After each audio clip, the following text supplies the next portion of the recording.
First off, I want to, just thank you for taking the time to do the interview with us, man. Huge fan of your writing, so I'm looking forward to speaking with you. Oh, nah, thank you for having me, man. Sorry about yesterday, man. We couldn't get it right. Man, it's all right, man. But I want to first start off, let's go back in time a little. I know your first, placement was Lloyd Banks' Karma. I read that you got an opportunity after meeting with 50 Cent at his mansion. How did you get a chance to meet him? That was from, like, my manager, you know what I'm saying, at the time. He knew one of his 50's security guards, because his security guard used to work, do security for my manager's company at the time called Frontline. And, Frontline Promotions is a promotion company around Orlando, one of the biggest promotion companies or whatever. And he was working for them at the time, and one of the security guards was working there, and he became 50 Cent's security guard. Eventually, he passed the CD to the security guard. The security guard knew about me. He kind of like big up me and shit. And, I think G-Unit at the time, they were just looking to, broaden the roster. You know what I'm saying? So, 50 liked one of the songs, one or two of the songs off my little demo. And I was in New York. And, I had the opportunity. They were like, come out to the mansion, we want to meet you, da-da-da-da-da.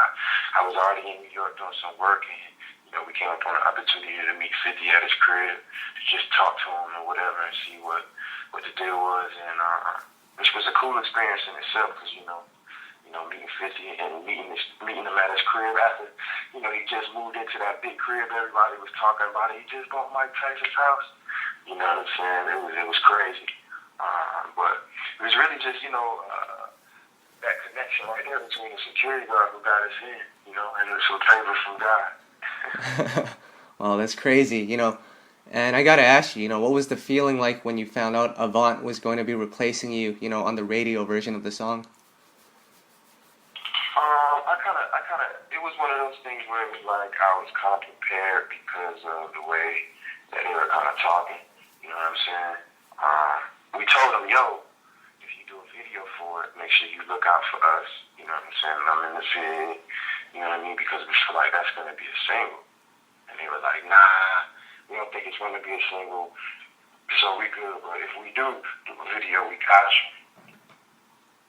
Okay. And, long story short, that happened to be became one of the most popular joints on the album.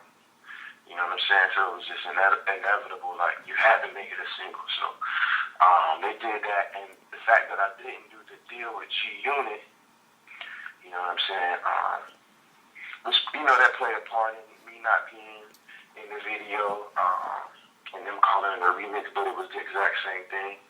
You know what I'm saying? It makes sense, you know what I'm saying? Like, and the way they were kind of like, no, it's not going to be a single, and we already knew what it was. I kind of prepared myself in a way like, all right, well, you know what I mean? Especially since I didn't do the deal, they have no right. Not no right, but they just have no attachment to keeping me on the record. And Avant had just signed the Interscope. G-Unit is, the sub-label up under Interscope or whatever. So, Avant just signed the Interscope. It makes more sense for them to put an artist that they just signed on the label of Interscope on one of the hottest songs that they have. You know what I'm saying? Coming out, just to give him that extra promotion because he was about to put out an album. So, in a way, it was like it was cool because I was still on the album version, and I was just excited that I was doing something with G-Unit. You know what I mean? Somebody from a small town like Orlando, getting an opportunity to be on a major record like that really opened up some doors for me. So it was still a good look. This is my first taste of the business. I feel like my friends and family were a little more upset about it than me. But it was definitely an experience, But I get it all, man. It's business. It's probably an Interscope play. Probably had nothing to do with G-Unit. It was probably just them, we got this new artist that we need you guys. You know what I'm saying? So you can be affiliated with their hottest act at the time. Makes sense. Yeah, definitely. Now, I want to get into your writing process. What is your writing process like when you're in the studio, working with Danger or whoever? Shoot. Writing process, man, is just vibing, you know what I'm saying? Like, if I'm in with Danger, you know what I mean? If we don't already have a track set up or vibe out. He'll play around on the keyboard, maybe play some chords, or maybe start with some drum programming. And, we just vibe together. He'll see what moves me. You know what I'm saying? And then I kind of hum some melodies, da-da-da-da. Vice versa, I see what kind of moves him. We just kind of work together and vibe out. As far as when I'm writing, I just be in the booth. If I haven't already thought of it, I just, you know what I'm saying? I kind of hum melodies around, get the melody ideas, and try to get the vibe of the song.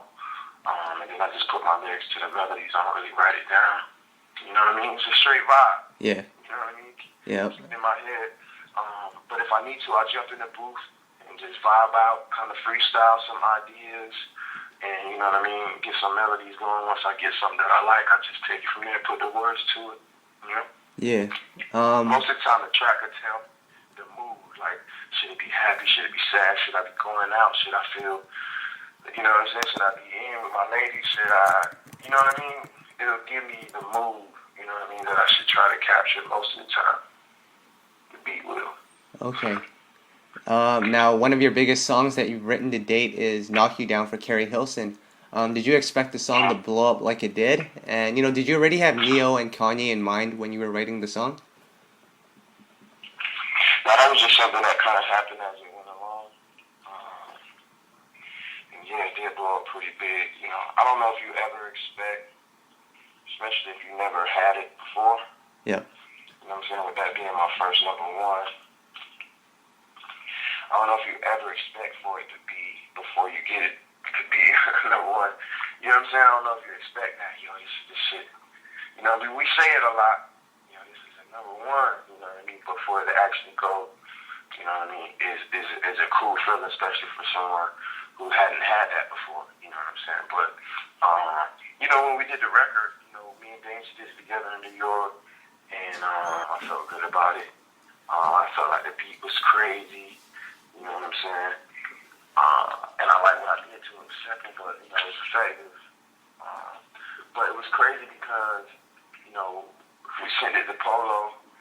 They just sent it to Polo, and he heard it for Carrie.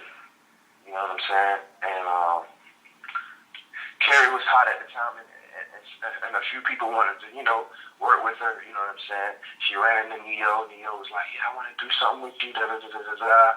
And this happened to be like one of the last songs that we're doing on the album, so it was perfect. You know what I'm saying? Well, I got this song, "Knock You Down." See what you do to this. Then Neo jumped on. So at that point, I'm like, "Yo, all right, this could be pretty cool." You know what I'm saying? And as far as the writing goes, I wrote everything before that. You know what I'm saying? Of course, Neil's a writer, so he was like, send me the joint without the second verse. You know what I'm saying? So send him the joint without the second verse. He writes the second verse. And then after that, okay, we got a Neo and a Carrie Hilson record. During that time, Carrie did a EPK. Yeah. For this song called I think it was like "Make Love." Yeah. And Kanye West was the love interest in it. And during that time, he's like, "Yo, I fuck with you, Carrie. Da, da, da, da, da. You know what I'm saying? I want to do something with you for your album." And, that they happen to be "Knock You Down." Yep. He already got Neo on it. You know what I'm saying? And, now Kanye is interested in being part of the record. You know what I'm saying? And, you know what I mean? At that point, once Kanye's on, it's kind of like, wow, hold up. This has the potential to be real, real crazy. You know what I'm saying? And still, you just never know. But for it to be as big as it was, the number one record, Grammy nominated, they had to retire the video on 106. It was playing too much. Yeah. It's just a crazy feeling, though. But, from the jump, from the beginning, yeah, I we feel good about what we do every day. Like, you get in the studio, you do something cool, yeah, I feel good about this. But you just never know what's going to happen. And so for it to happen like that, and just kind of unfold, like, yo, Neo wants to be a part of it. Yo, Kanye wants to be a part of it. Yo, this shit is crazy. Yeah. You know what I'm saying? And as soon as I heard it on the radio, it was just like, wow, here we go. Because I already knew it was a smash once I heard it. And once, the way it was put together with Ye and all of them, it's like, yo, that shit is crazy. Still plays. Yep, definitely, man. And I want to ask you about another artist because a couple of months back we saw you along with Danger in the studio with Brandy. Tell us about what that experience was like, and just tell us a little bit about that song. Well, he was in the studio with Brandy. That was like for the show. Brandy's cool though. Brandy's real cool, real humble, real talented. I didn't actually get a chance to go all the way in with her yet, but the time spent in the studio was good. It was cool, good vibe. You know what I'm saying?